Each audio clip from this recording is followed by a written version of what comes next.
Hello, everyone. Welcome back to This is an Experiment. Um, for my audio people, I am recording a video. Asked a few people, and a lot of them wanted video along with audio. So here we are. So now I guess it has been a while. The last episode that we did was data. Jeez, that's how long it's been. It was data. Today we are going to dive into a very interesting topic, something that I am very kind of passionate about, and it kind of dives into the field which I'm working in. So we will be discussing symbiosis, and what symbiosis is how I see it is the merging of man and machine, right? Um, Ever since, basically the dawn of man's awakening, we've always kind of looked up and wondered, why are we here?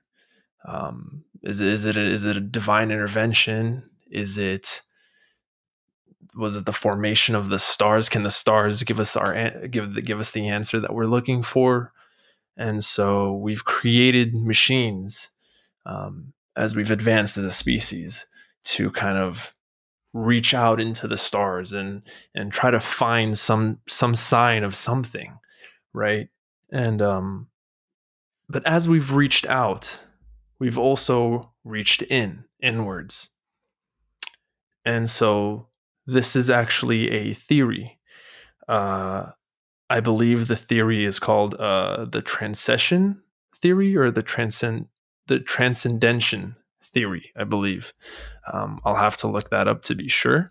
But essentially, what it says is, as a species, the obvious direction to evolve is to reach out, to reach outwards, to go from planets to galaxies, and then slowly kind of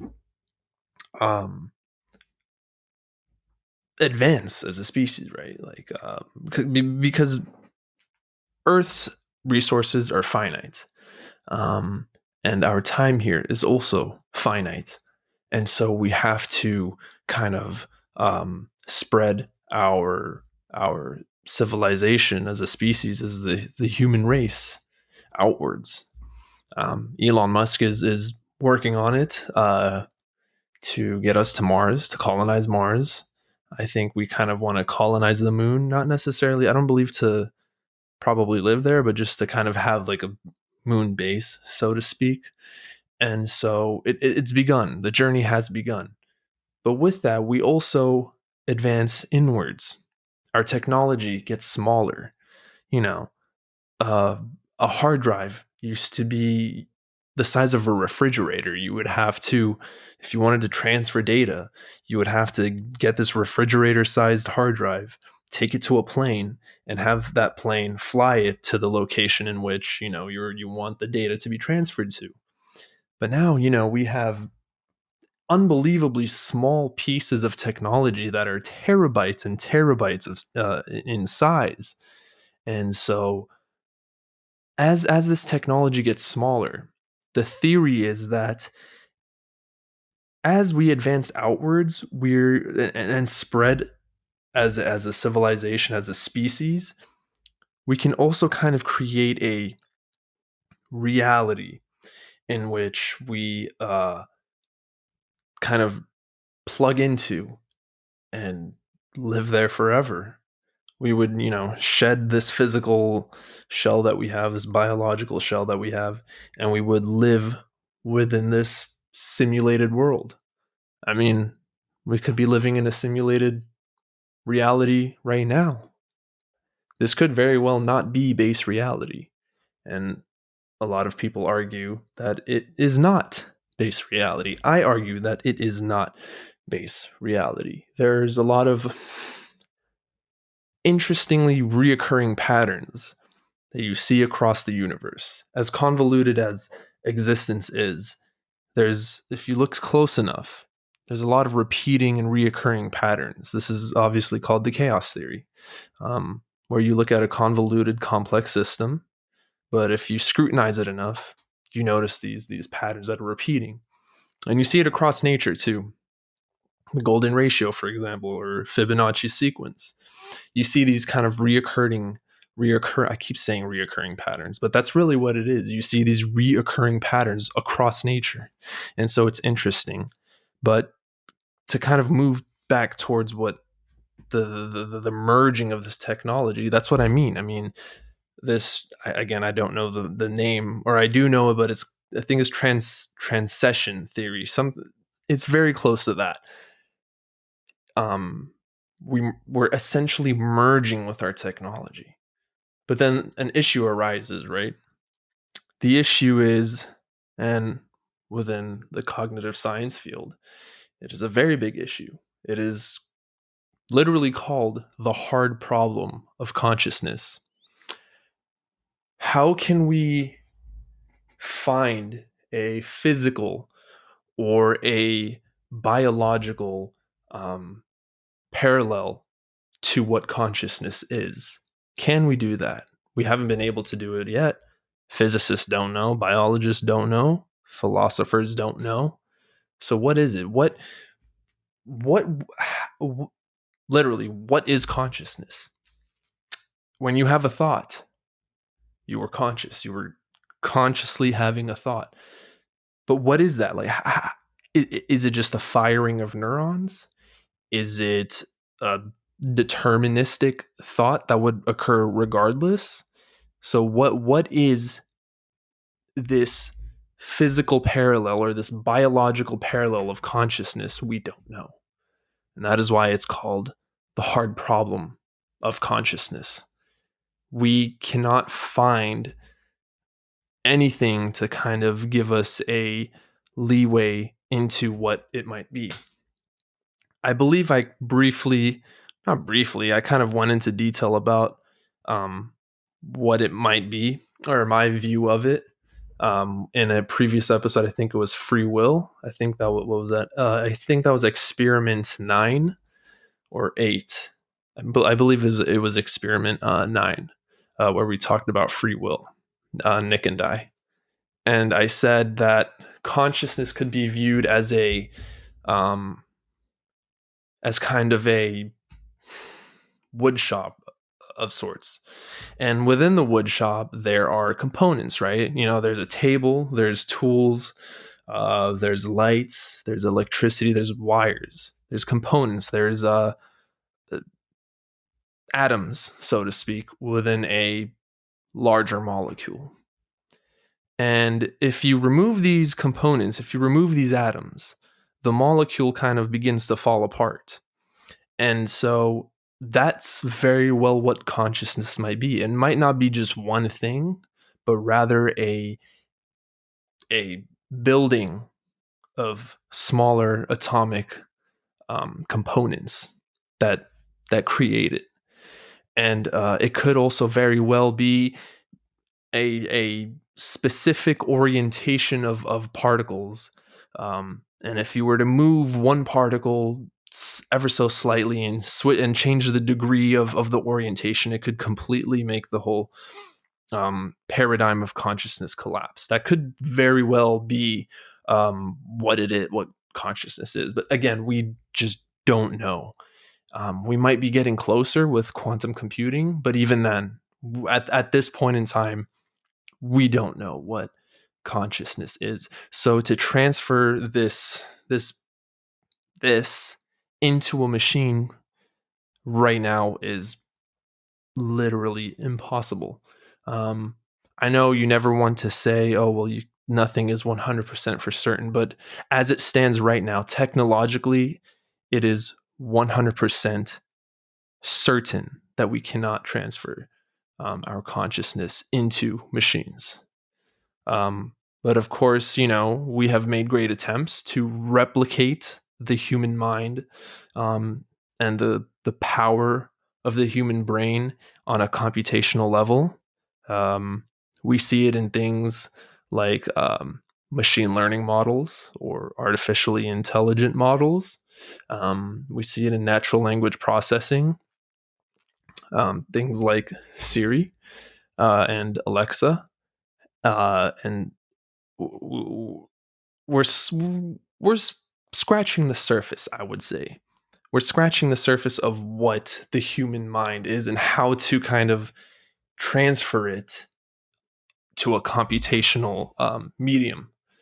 And so we have done this. We have kind of actually tested the power of. We've tried to test the power and the limitations of our computational machines in relation to human brain power. Excuse me. And so I believe two scientists or postdoc people, I think it was from UC Berkeley, Katya Grace and Paul Cristiano. They created this. I'm not sure if UC Berkeley is the correct school that they're working in. I believe one of them was, but I don't know if they both were.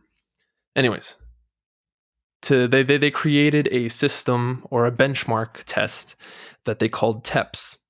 And TEPS stands for transverse edges per second. So transverse edges per second, TEPS. So what this benchmark does, it measures the computer's ability to communicate information across across a level of intervals. So, for example, if we look at it from a biological sense, it's how long it takes a neuron for information to travel across a set of neurons, across a neural network. And so obviously it's a benchmark, so it's a test. So they had to test it on things, or they had to test things on it rather. So they tested IBM's supercomputer called Sequoia. So supercomputers, for people who don't know, they are quite literally factory-sized. Some of them, rooms full of servers or processors and things of that nature to create one giant supercomputer. It's kind of like think of it like a hive mind. Like each piece is working together to output a certain amount of computational power.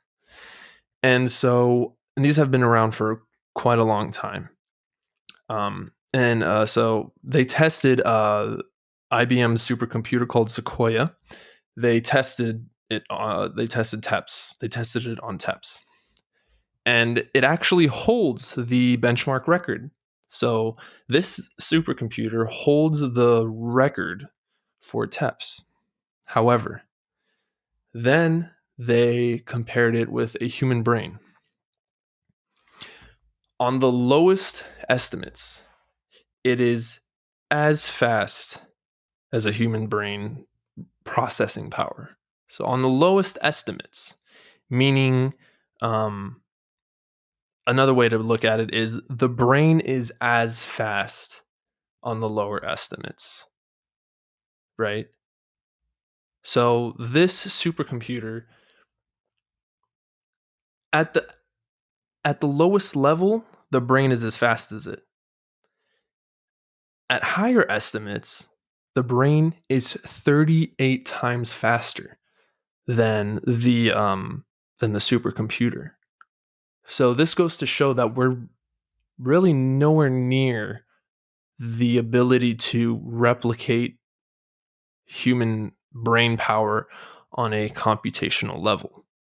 I mean, it's a start, right? But again, it's scratching the surface. And so we're really not there. So brain aside for a second, I kind of want to take it back to a more realistic sense, right? The merging with machines and technology is actually occurring, surprisingly.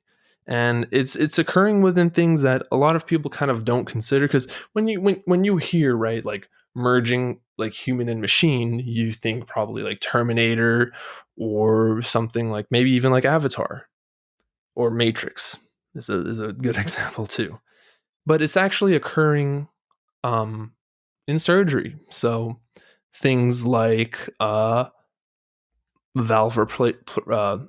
replacement surgery, heart replacement surgery, prosthetics. These are technically, I mean, it's not technically, they're synthetic objects, and we're seeing, you know, these being surgically done to this day, and obviously those fields are advancing, right? They're beginning to create um, artificially intelligent prosthetics. But before I dive kind of deeper into that, let's bring it back a little bit, right? Um, let's take it to one of the most, I would say, fallible organs in the human body, the heart, right? If the heart fails, life fails, essentially. It quite literally is the life source or life blood of living. If the heart stops, if anything happens, blood, oxygen, nutrients can't get to where they need to get to, specifically the brain. And if the brain doesn't have the resources it needs, it shuts down. Once the brain shuts down, everything else shuts down. So does consciousness, or does it? Dun dun dun. No. But the funny thing about heart replacement is there's actually a lot of rejection. And by rejection, I mean when an individual gets, you know, heart replacement surgery. So if they, you know, find a match, right, um, of somebody where this person, it's typically it is a deceased person's heart, but it's a match for the person that needs a heart. And so once they do that, there's actually quite a bit of bodily rejection, meaning once you put, you know, a foreign object into your body oftentimes kind of recognizes it as a foreign agent, and so it builds defenses around it. You know, as a virus or a bacteria or anything parasite enters your body's like, what the hell is this? And it creates an immunity against it. Jesus Christ, an immunity against it.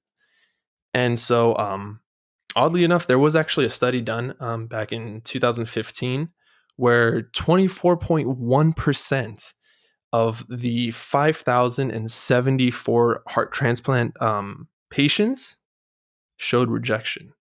So almost 25%, almost a quarter of individuals showed some sign of bodily rejection of these hearts, of human hearts, by the way. It's not a mechanical heart.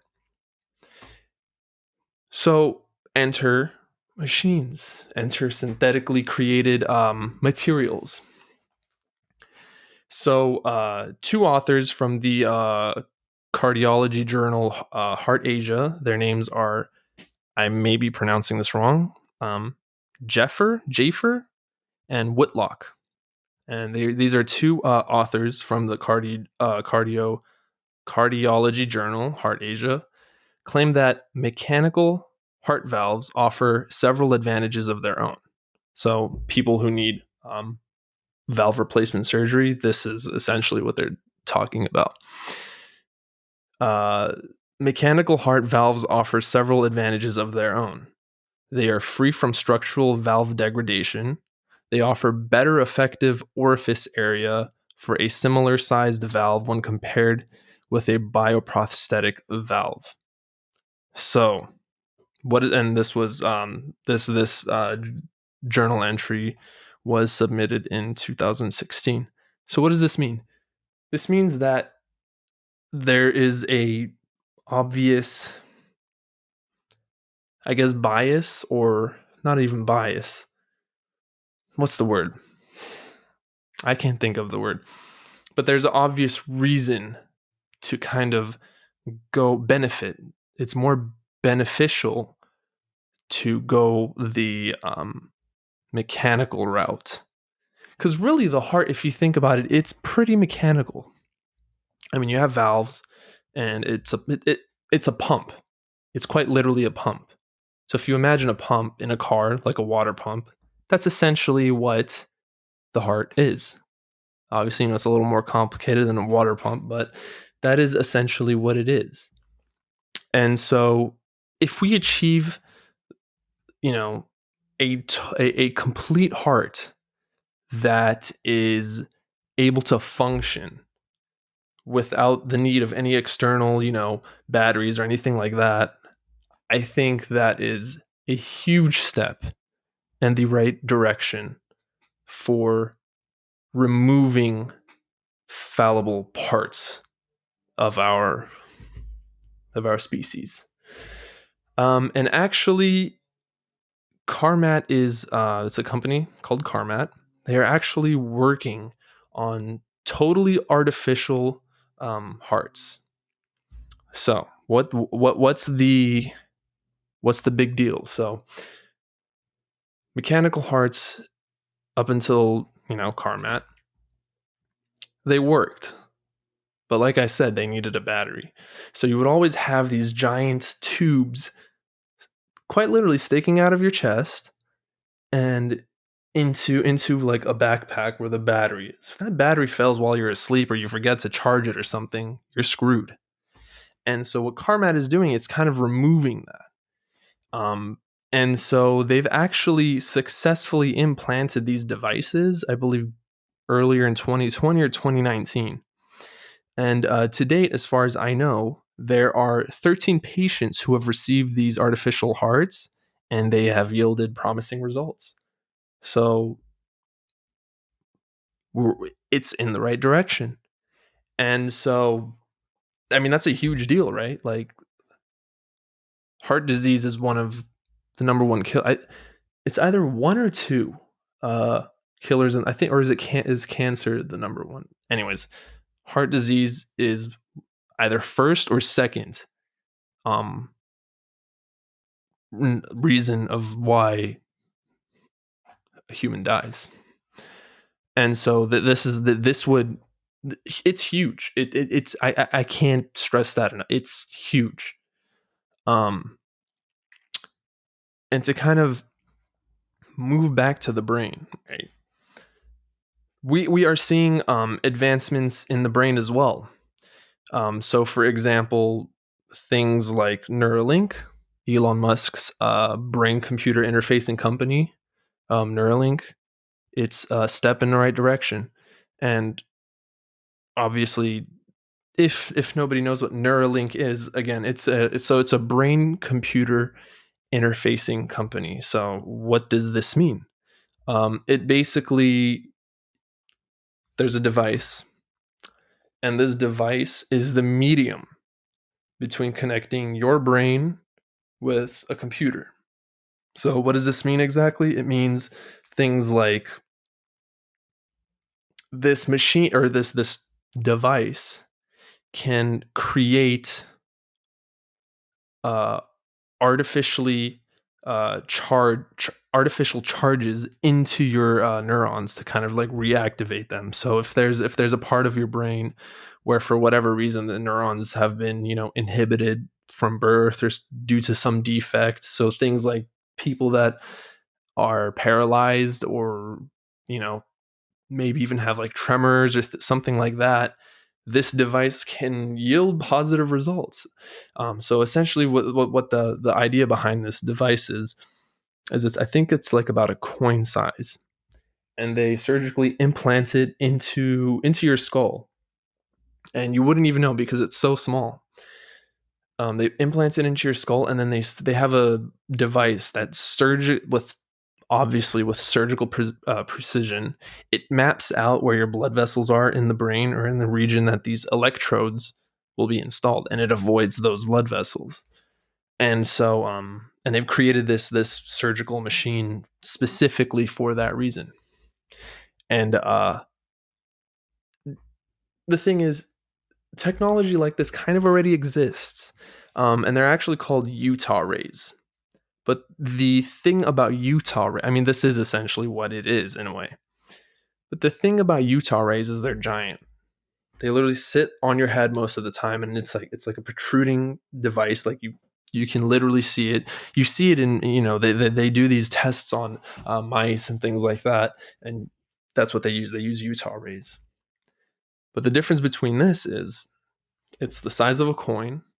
It's surgically implanted somewhere in your brain or somewhere in your skull, wherever it might be, and it's covered back up by an artificial, skin or whatever, and you wouldn't even know. And it's wireless, so you it's funny, you literally charge it, like you put like a charger or something overnight as you sleep, and it charges.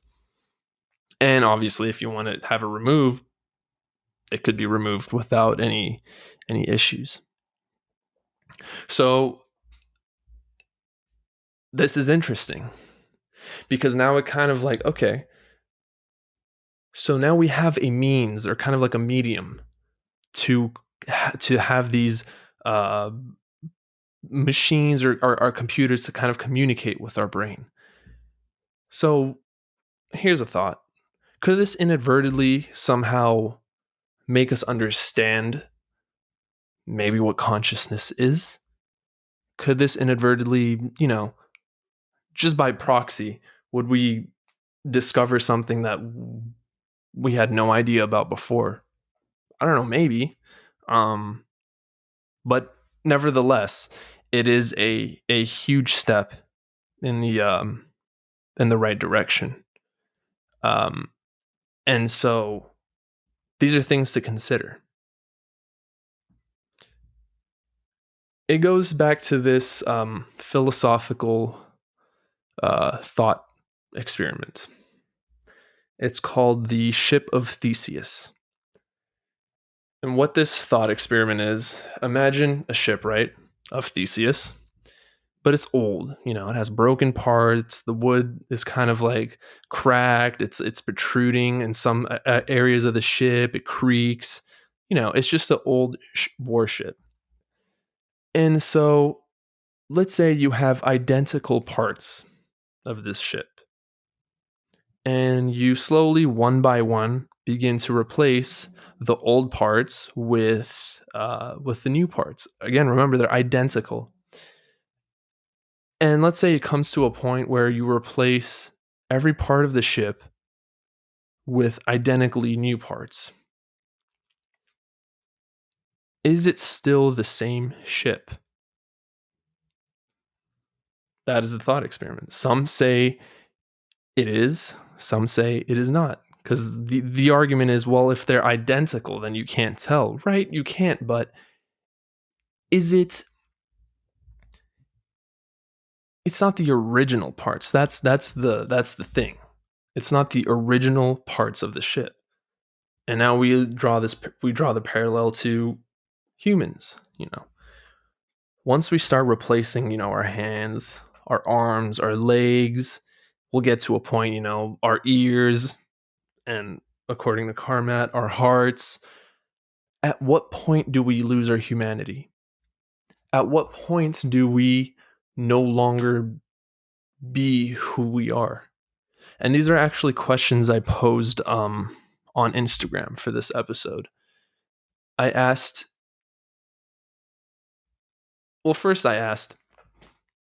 is this the final stage of human evolution? Some people said yes.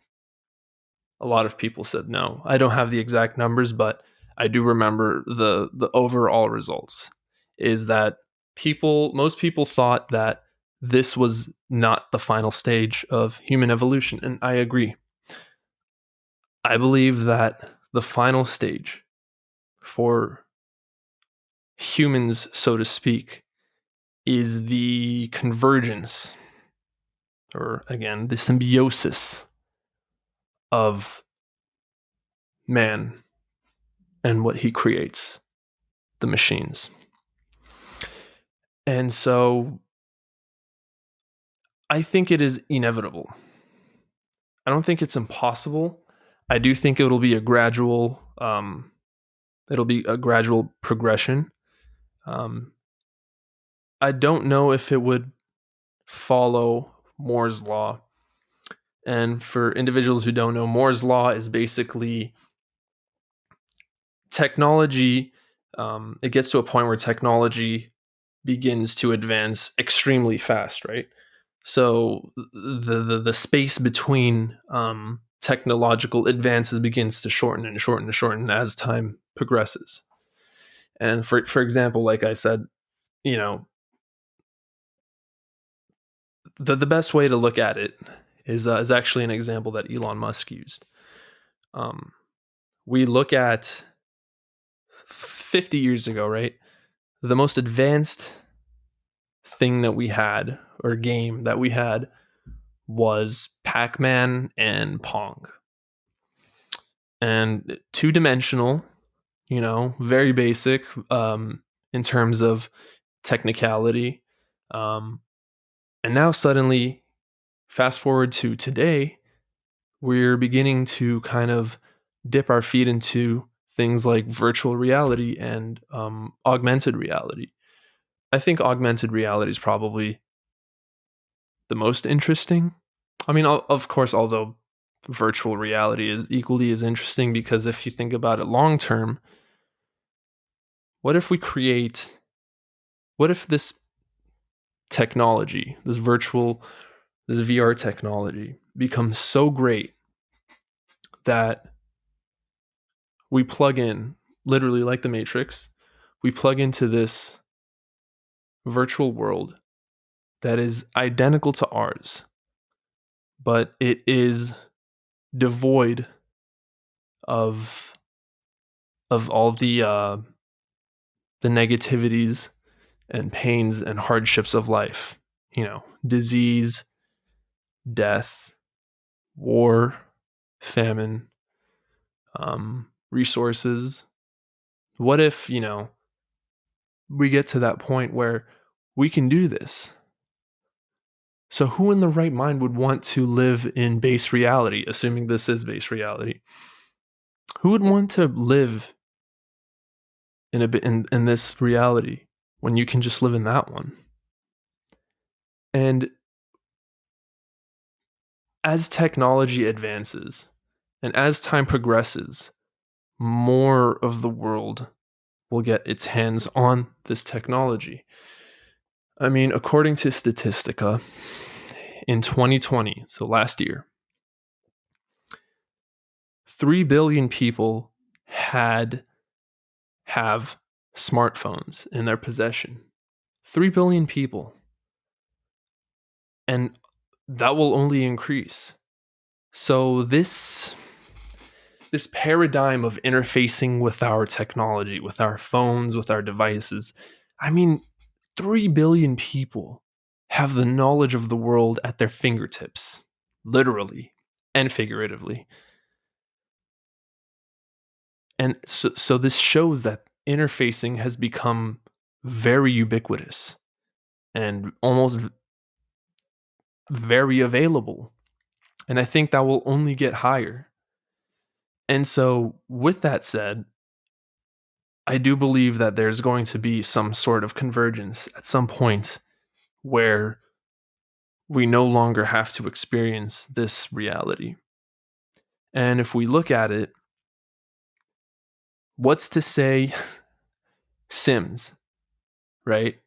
We create a simulated world where we create characters and cities, and these characters act on their own.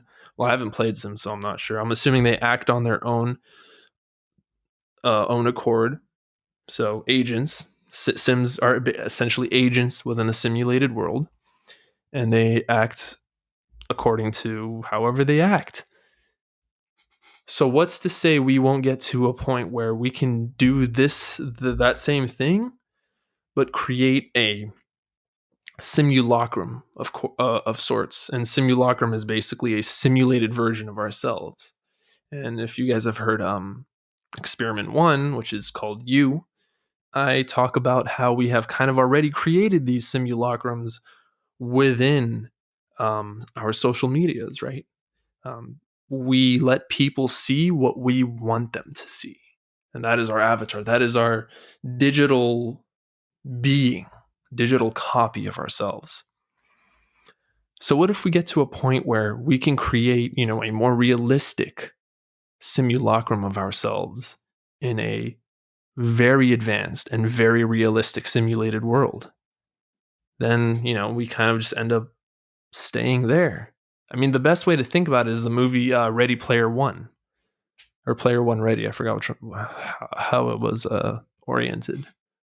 But yeah, so I mean, what if that is the direction we are headed in? But then think about it. Wouldn't we just be able to create another version of ourselves within that simulated world? Meaning, what if we created a simulation within the simulation, and then so on and so forth? It becomes recursive. So an infinite layer of simulations occur. Where's base reality? So that's why I question whether this is base reality. I question whether or not, somebody's watching us. And obviously, these are things. These are philosophical questions at the end of the day. So, but I think it's still something very interesting to consider. And with that said, I guess this is a good time to kind of close this out. I guess I leave you with this. At what point do you think that we are no longer human? And are you okay with that? Are you okay with potentially losing how we define humanity? And would this definition change? Once and if we get to the point of being within a simulated world or being within machines, do we lose humanity? Or does humanity simply just change and adapt as it always has throughout the course of humankind? And with that, always remember, this is an experiment. Thank you for listening.